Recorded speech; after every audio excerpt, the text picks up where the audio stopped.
Igreja. Vamos à palavra, Evangelho de Jesus Cristo, segundo escreveu João, capítulo 17, versículos 20 ao 23.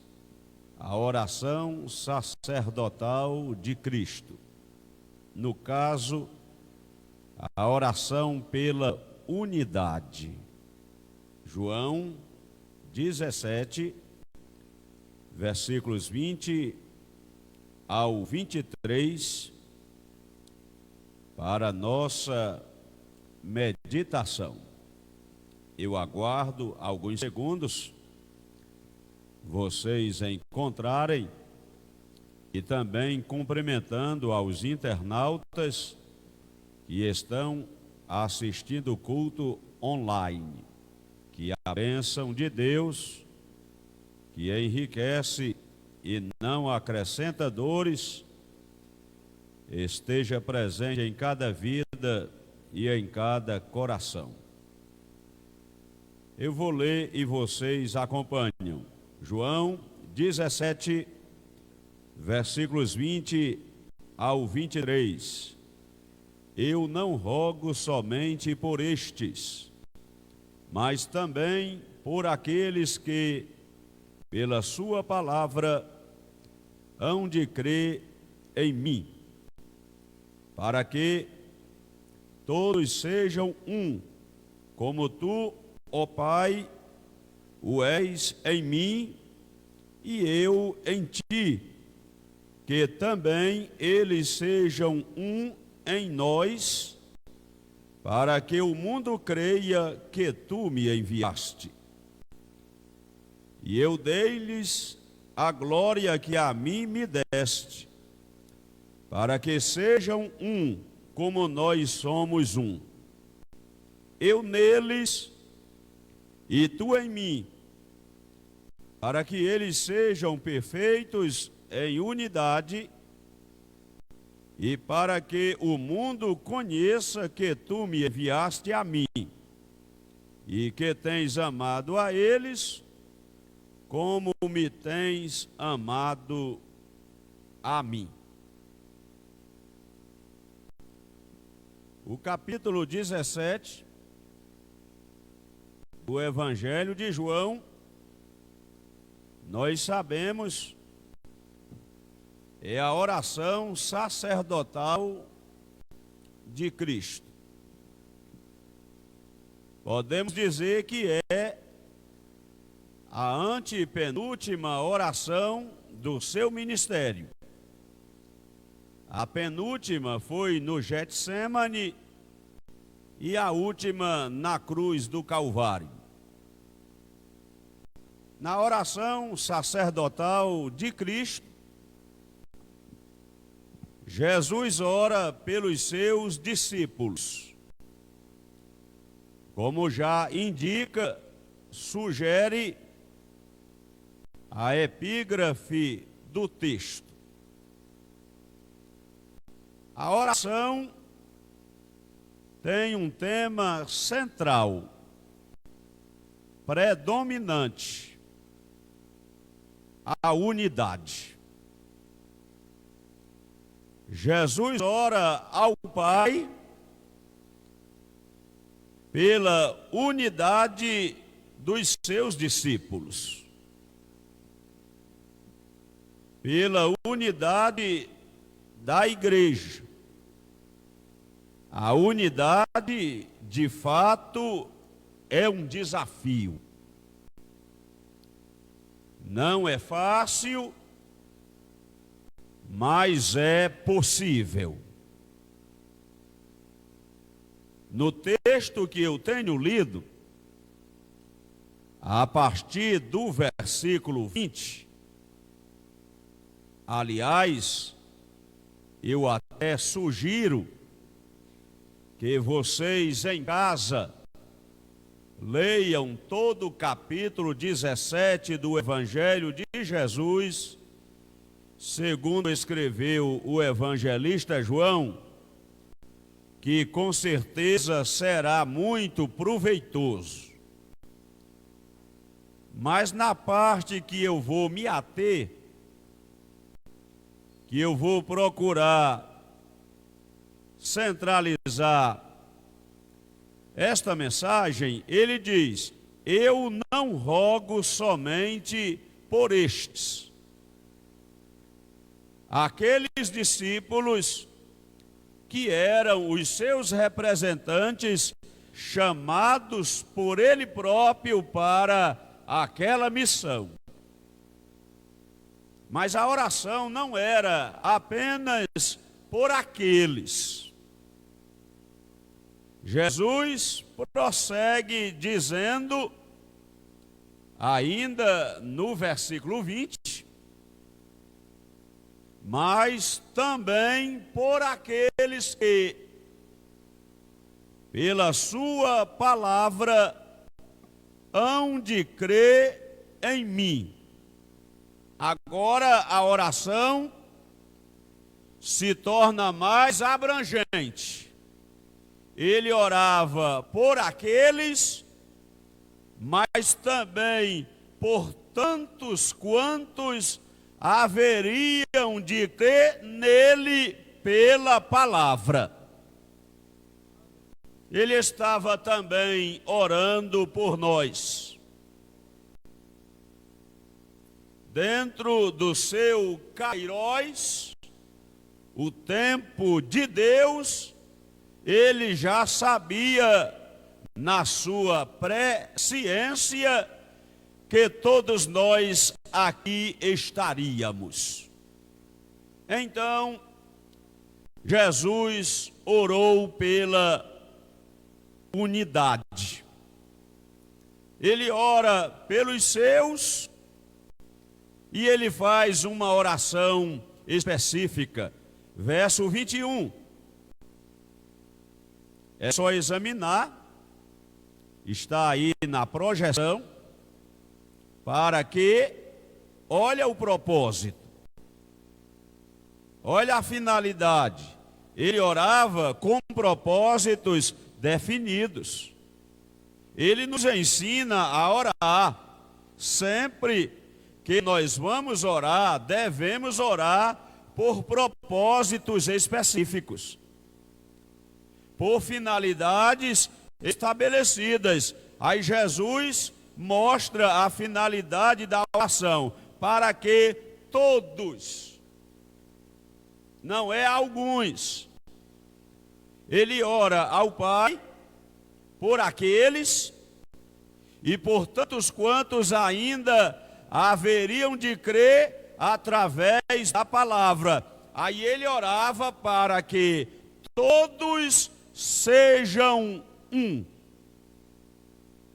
Que oração maravilhosa! Jesus orava pela unidade. Unidade na diversidade. Nós devemos ser unânimes naquilo que é fundamental, naquilo que é importante, naquilo que é essencial. Com certeza, aquilo que nos une é muito maior do que aquilo que eventualmente nos distancia. E nós devemos, pelo Calvário, estarmos unidos através do sacrifício de Cristo. O apóstolo Paulo, escrevendo aos irmãos da igreja em Éfeso, ele nos mostra 7 razões para mantermos a unidade. Vamos a elas, ainda que de maneira sucinta. O capítulo 4 da Epístola de Paulo aos Efésios fala basicamente da unidade da fé. E ele apresenta as razões da unidade aos Efésios, capítulo 4, a partir do versículo 4, razões da unidade, um só corpo, um só Espírito, uma só esperança, um só Senhor, uma só fé, um só batismo, um só Deus e Pai de todos, sobre todos, por todos e em todos.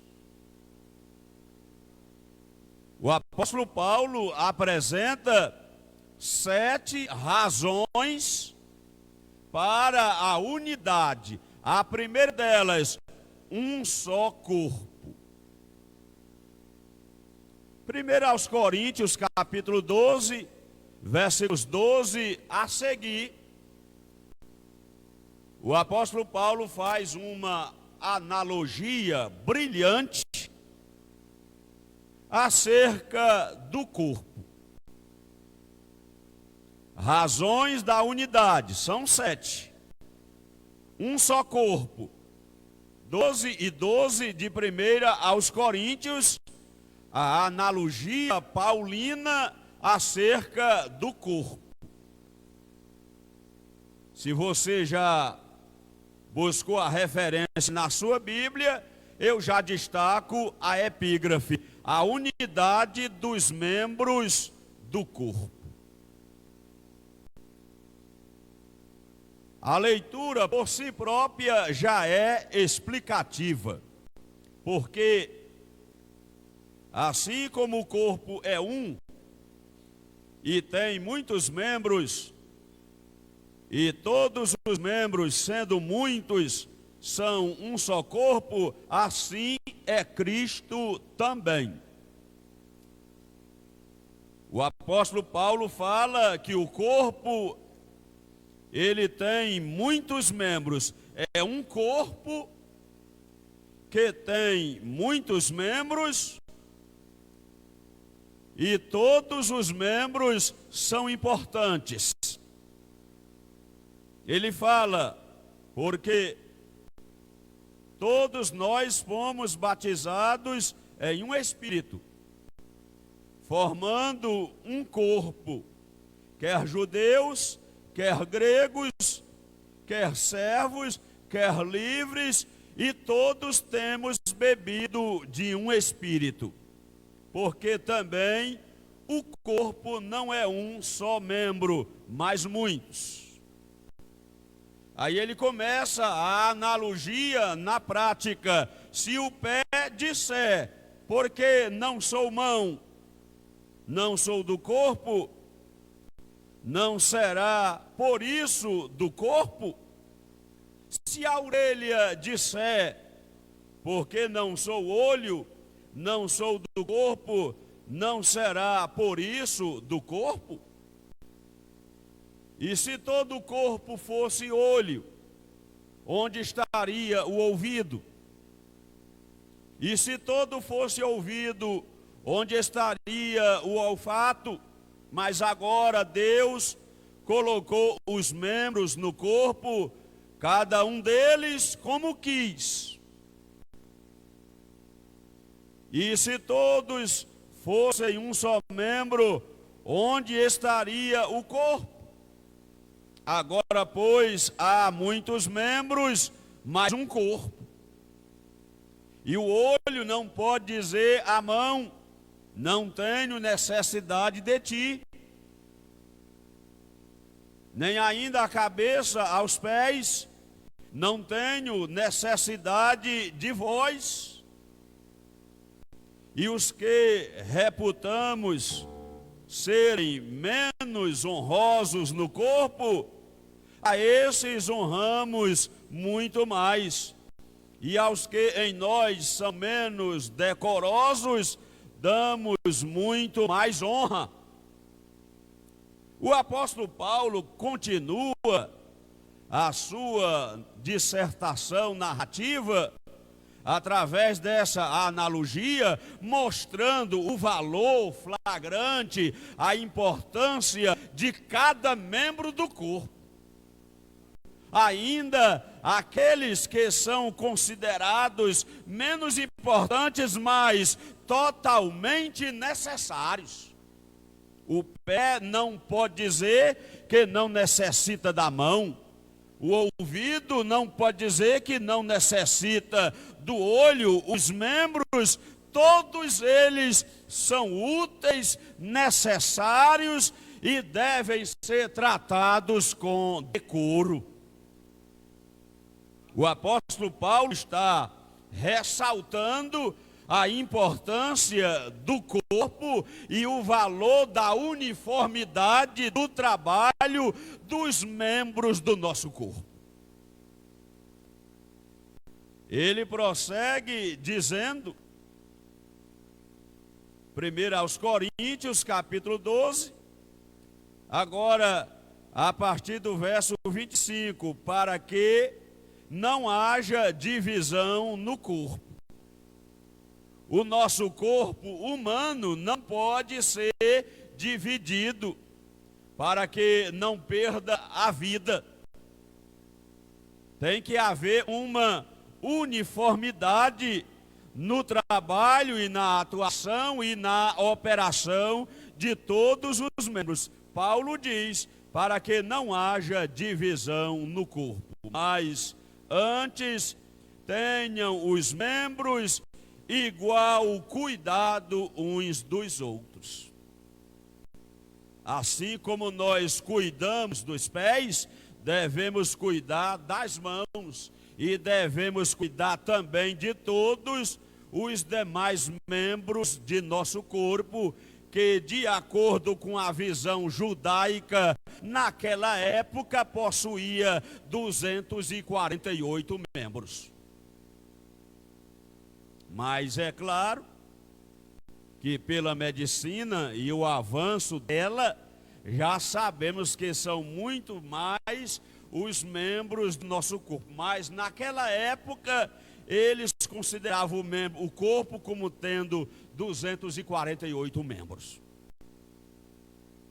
É por isso que os 613 preceitos da lei, 365 correspondentes aos dias dos anos e 248 correspondentes ao número dos membros do corpo, somando 613 preceitos. Mas o que está sendo aqui ressaltado é a importância, é o valor, é o cuidado que nós devemos dar ao corpo. Aqui Paulo está falando do corpo humano, mas nós vamos também fazer a alusão ao corpo de Cristo, que é a igreja. E a igreja, que é o corpo de Cristo, ela deve ter unidade.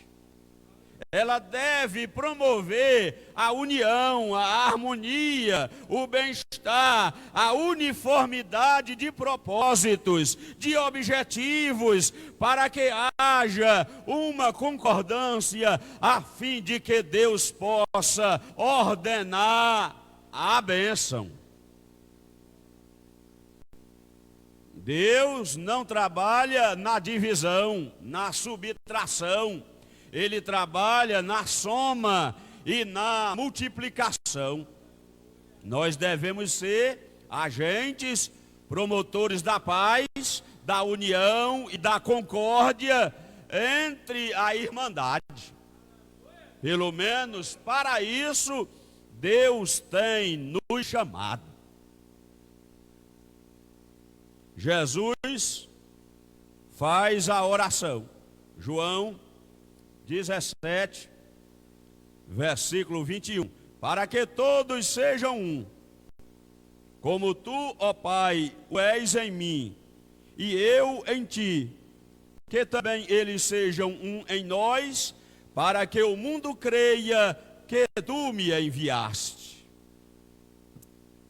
Perceba que Jesus estava dizendo ao Pai que o mundo creria que o Pai o havia enviado quando a unidade, a união, a harmonia reine presente no meio do povo que se diz de Deus. Mas quando a gente vai avaliar a prática, é tão diferente da teoria. A contradição é flagrante. A falta de unidade, de harmonia, de coesão, visando um bem e um propósito maior, é tão flagrante que muitas vezes alguns estampam o seu farisaísmo, a sua hipocrisia, a sua falsidade. Mas nós devemos falar e trabalhar pela unidade, trabalhar pela união. O que Deus quer é a união do seu povo, é a união dos membros do corpo de Cristo. Eu vou dizer de novo, o que nos une é muito maior do que aquilo que nos distancia. Às vezes, picuinhas, coisas de menor valor afastam as pessoas, mas nós devemos estar unidos pelo vínculo do Calvário.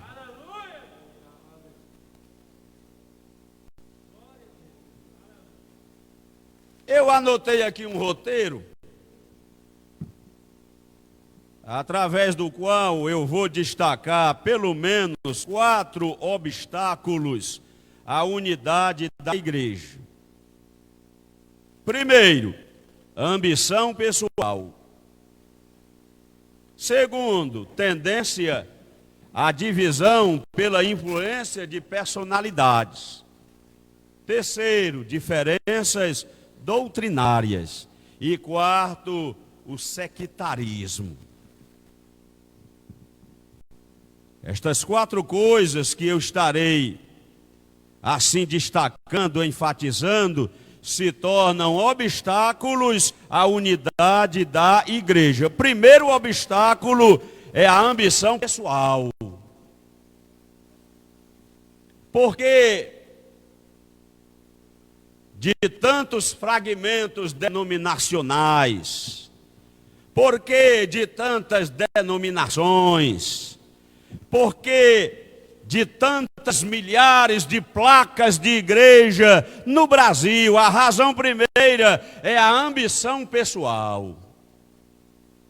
Isso se torna flagrante, evidente, está estampado. A ambição pessoal, as pessoas colocam suas ambições, suas pretensões acima do Evangelho, acima do reino de Deus. As ambições pessoais estão lembrados do acontecido, do pedido da mãe dos filhos de Zebedeu.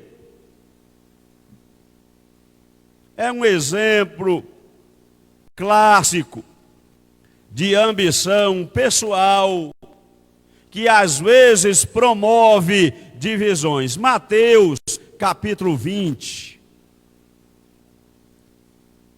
O pedido dos filhos de Zebedeu é porque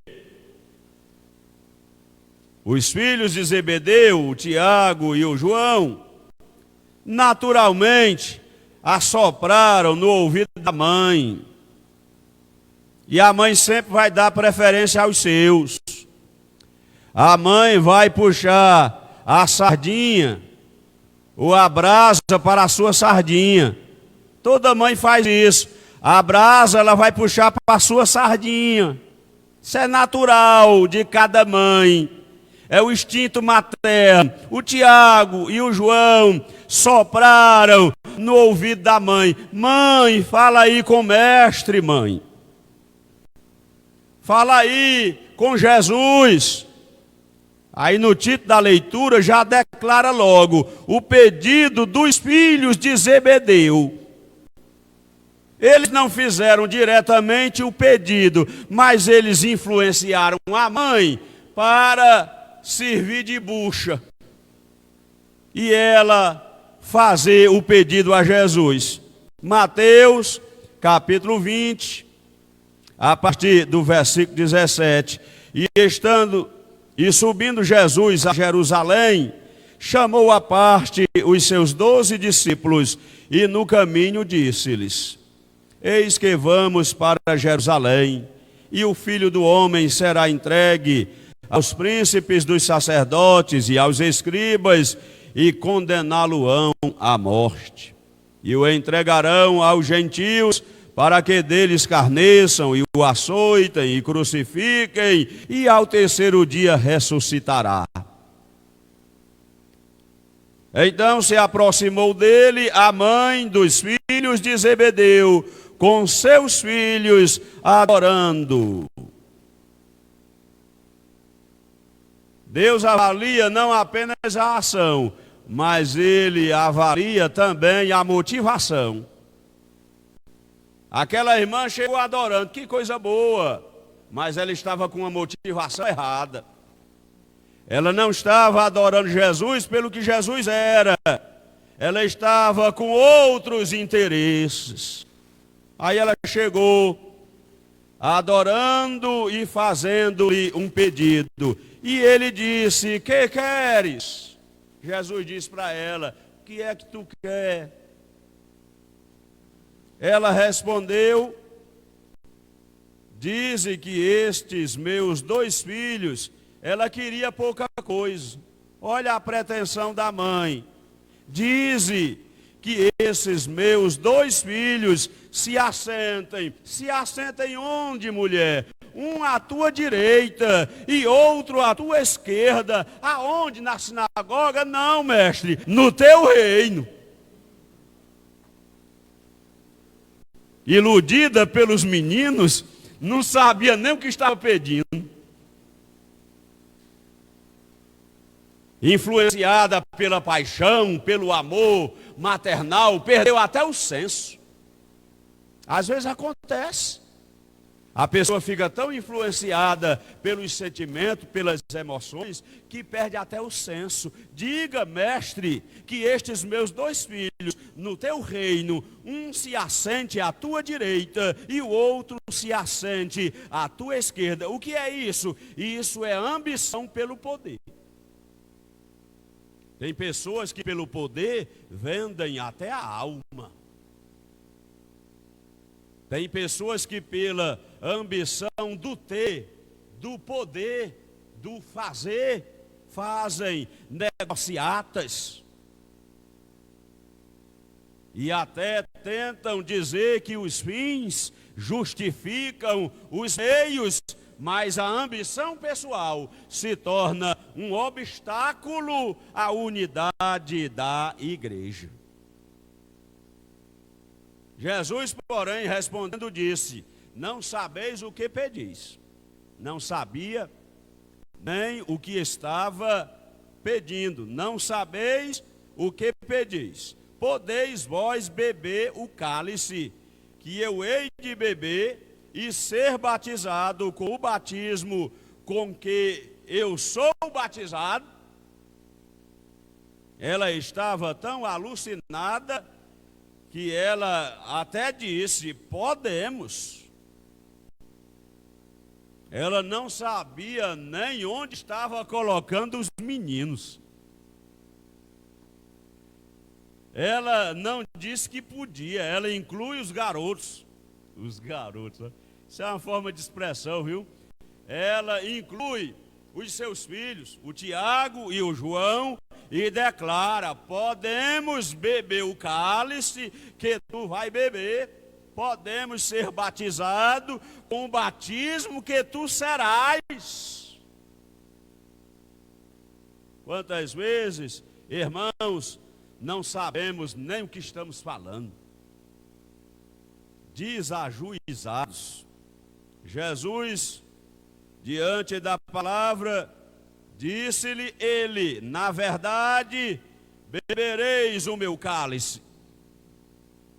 Jesus estava dizendo: na verdade, os teus filhos serão martirizados também. Eles padecerão pelo meu nome. Eles sofrerão martírio. Era o que Jesus estava dizendo. Ela não entendeu, muito menos eles, mas foi o que aconteceu. Disse-lhes: bebereis o meu cálice, mas o assentar-se à minha direita, à minha esquerda, não me pertence dá-lo, mas é para aqueles para quem meu Pai o tem preparado. Aí vocês sabem o que foi que aconteceu? Depois que saíram todos eles da presença de Jesus, quando os discípulos voltaram pelo caminho, eles voltaram unidos. Foi, irmão? Não, voltaram discutindo. A algazarra já tinha surgido no meio deles, a ciumeira, e começou a discussão entre eles. Aí depois Jesus questiona: por que vocês estão discutindo pelo caminho?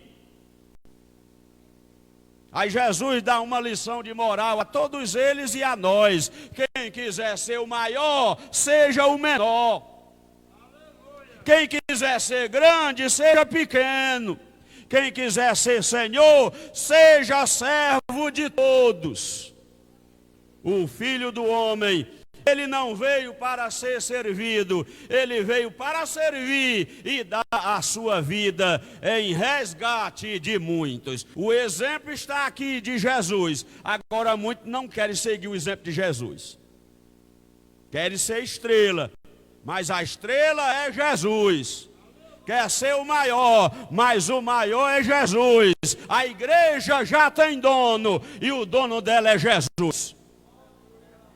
Aqui nós estamos todos nivelados na mesma categoria. E qual é ela? Servos. Nada mais do que servos. É claro, uns receberam maior responsabilidade dada por Deus, outros menos, mas nós todos somos servos. E o maior é o menor, que é o servo de todos. A lógica no reino de Deus é inversa da lógica humana. O grande é pequeno, o maior é menor, o Senhor é o servo. E assim Jesus nos dá o exemplo. Obstáculos à unidade do corpo. Primeiro obstáculo: ambição pessoal. Segundo obstáculo que eu coloquei aqui é a tendência à divisão por causa da influência da personalidade de pessoas.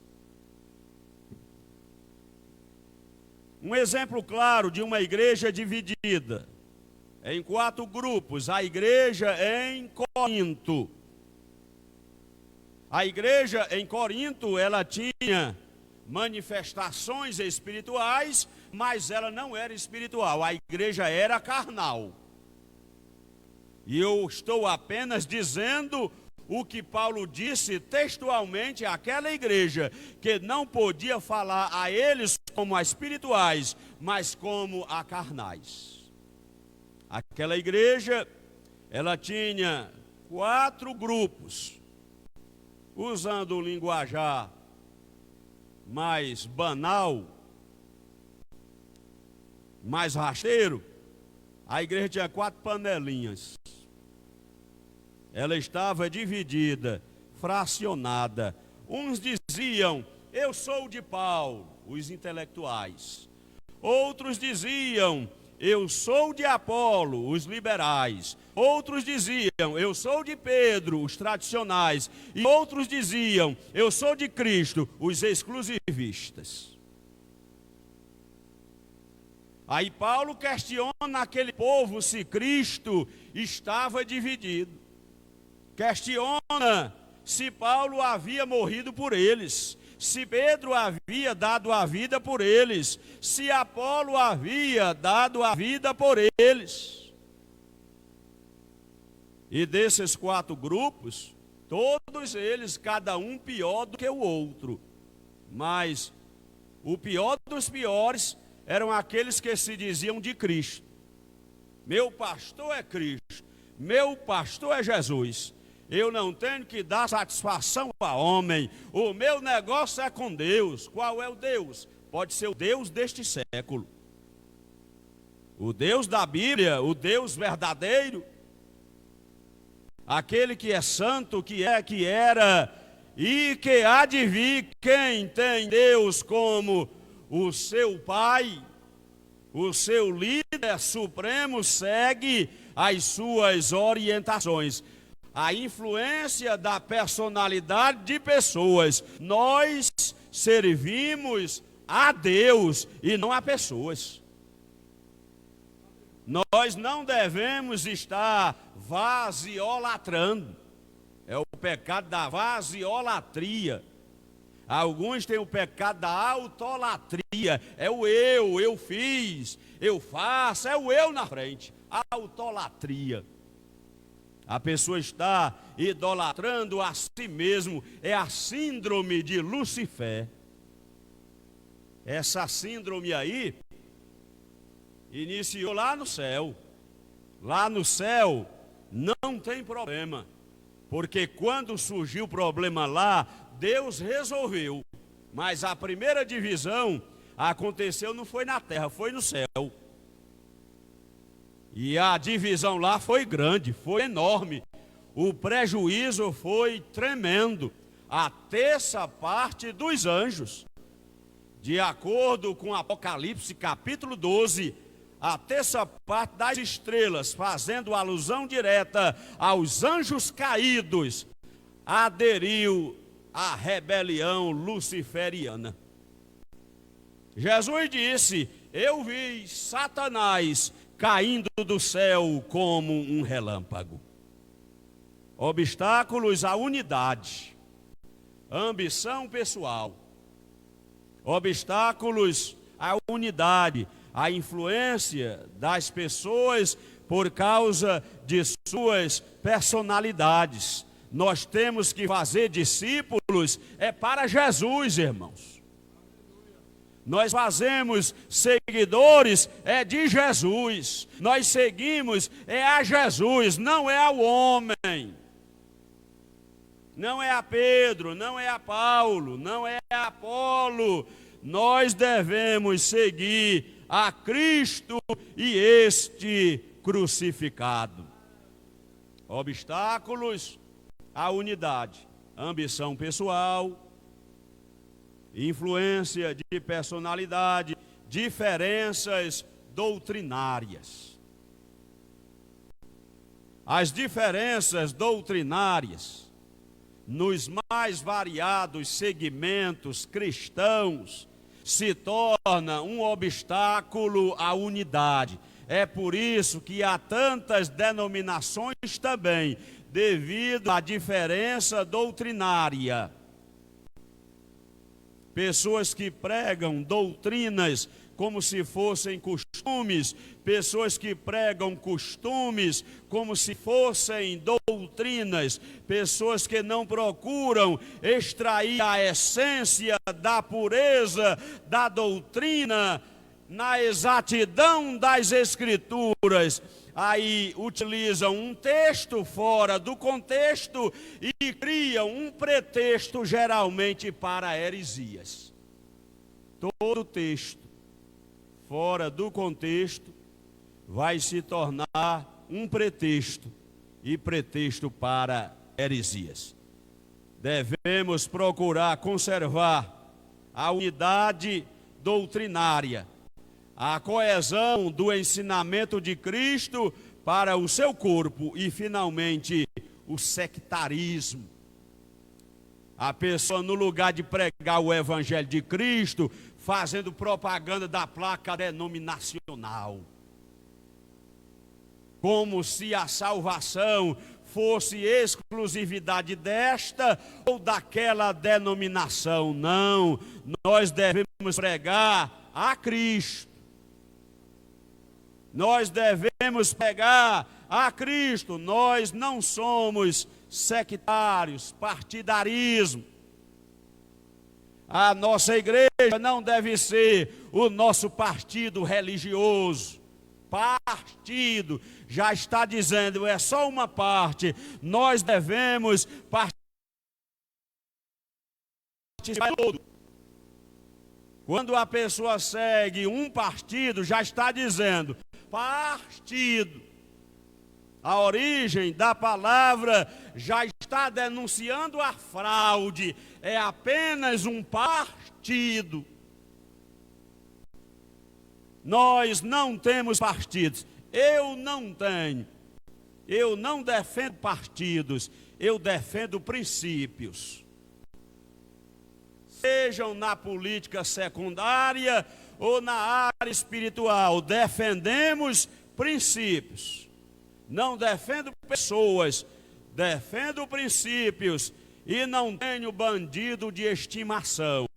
Defendo princípios, princípios da palavra de Deus, a inerrante, a infalível palavra do nosso Deus. O sectarismo é sempre prejudicial. Nós vamos pregar, não é a placa da igreja, é o Evangelho de Cristo. Nós pregamos a mensagem do Evangelho. Não podemos querer fazer o loteamento do céu. Não vai dar certo. É um povo, não é uma denominação. Um povo seu, zeloso e de boas obras. O povo de Deus é especial, é zeloso, é de boas obras. E qual é o nome do povo de Deus? Povo de Deus, a nação eleita, o sacerdócio real. Nós somos defensores do Evangelho de Cristo. Jesus prossegue a sua oração. Verso 22 do capítulo 17 do Evangelho de João.